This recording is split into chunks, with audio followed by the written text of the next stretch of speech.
तो आज हम बात करने वाले हैं एक ऐसे सी मॉन्स्टर के बारे में जिसका कहानियों और धार्मिक ग्रंथों में बहुत ज़्यादा जिक्र किया गया है। तो अभी जितनी भी इमेजेस पॉपुलर हो रही है और जहाँ तक समुद्र में बहुत ज़्यादा अजीब चीज़ें घटनाएं घट रही है, जैसे कि डूम्सडे फिश का देखना और इसी से आंकड़ा लगाना जापान में जितनी भी फ्लड्स और अर्थक्वेक्स आई थी 2011 में, तुम्हें पता ही होगा मैं क्या बोलना चाह रहा हूँ। इन सब का इशारा एक ही ओर कर रहा है जिसका नाम है लवाइथन, जो कि एक सी मॉन्स्टर था। ऐसा बोला जा रहा है कि वो जाग गया है। तो चलिए पता करते हैं कि ये क्या था।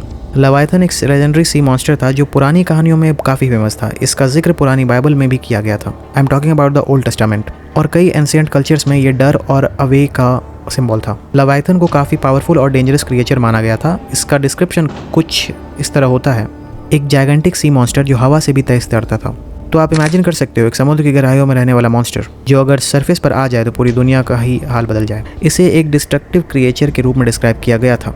यहाँ तक कि बाइबल के कुछ पार्ट्स में लवाइथन को एक सिंबल भी माना गया है जो ईवल और चाइस को रिप्रेजेंट करता है। कई कल्चर्स में लवाइथन को एक सी ड्रैगन के रूप में माना गया था। ये एक जायंट क्रिएचर था जो बहुत ही ज़्यादा पावरफुल और अनस्टॉपेबल था। ऐसे क्रिएचर जो समुद्र की गहराइयों में रहते थे और जो हमारे समझ से भी बहुत दूर थे।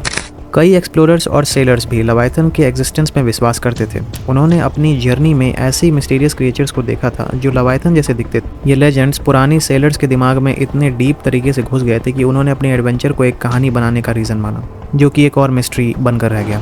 अगर हम लवाइथन के साइज़ का कंपेयर करें तो वो किसी वेल से भी ज़्यादा बड़ा और डायनासोर से भी ज़्यादा बड़ा था। ऐसा माना जाता था कि वो एक समुद्र के एक पूरे पार्ट को कवर कर लेता। और लिटरली गाइज, इसे इस कहानियों के द्वारा गॉडजिला से भी ज़्यादा बड़ा दिखाने की कोशिश किया गया है। कई लोग इसे एक राक्षस मानते थे और कई लोग इसे एक देवता मानते थे। बाइबल के अनुसार लवाइथन एक अत्यंत शक्तिशाली और भयानक प्राणी था जो इंसानों के लिए बड़ी धमकी हो सकता है, जिसे गॉड ने सेट किया है। लेकिन सिर्फ धार्मिक कहानियाँ की ही नहीं हम लोग मानेंगे। यहाँ पे ये भी बताया गया था कि प्राचीन साहित्यों में भी समुद्र के एक विचित्र विशालकार प्राणी का जिक्र किया गया था। नॉर्डिक माइथोलॉजी में भी ऐसे राक्षस का जिक्र किया गया था।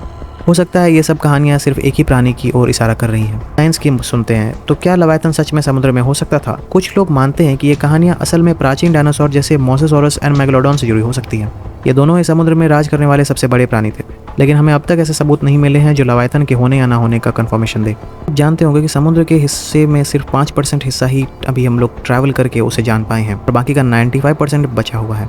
तो हो सकता है कि समुद्र की गहराइयों में आज भी कोई विशालकाय प्राचीन ऐसे ही प्राणी छुपे हुए हों जिसे हमने अभी तक नहीं देखा है या जिसे हमसे छुपाया जा रहा है। लवाइथन को पुरानी कहानियों में एक वार्निंग के रूप में दर्शाया गया था। ये बताता है कि नेचर की ताकत को कभी अंडरएस्टिमेट नहीं करना चाहिए और ऐसे क्रिएचर्स हमारे इमेजिनेशन का हिस्सा भी बनकर हमारे दिमाग में कभी ना कभी ज़रूर आते हैं। और जहाँ तक बात रही इस न्यूज़ की कि एक बहुत ही बड़ा प्राणी को क्रिएचर को मूव करते हुए देखा गया है थ्रू द रेस, तो मे भी हो सकता है कि कुछ अजीब चीज़ सच में समुद्र के अंदर हो रही हो और जिसे हमसे छुपाया जा रहा हो। और ये चीज़ में हमारी ही भलाई है ताकि इंसानों में भगदड़ ना मचे। तुम समझ गए होगे मैं क्या कहना चाह रहा हूँ। तो दोस्तों, आपका क्या ओपिनियन है? क्या लवाइथन जैसे क्रिएचर सच में कभी भी समुद्र में आ सकते हैं या अभी भी उस पर राज कर रहे हैं छुप छुप कर, या फिर ये बस एक मिथ है जो पुरानी कहानियों से हम तक पहुँचती आई है? कमेंट्स में अपना ओपिनियन जरूर शेयर करिएगा।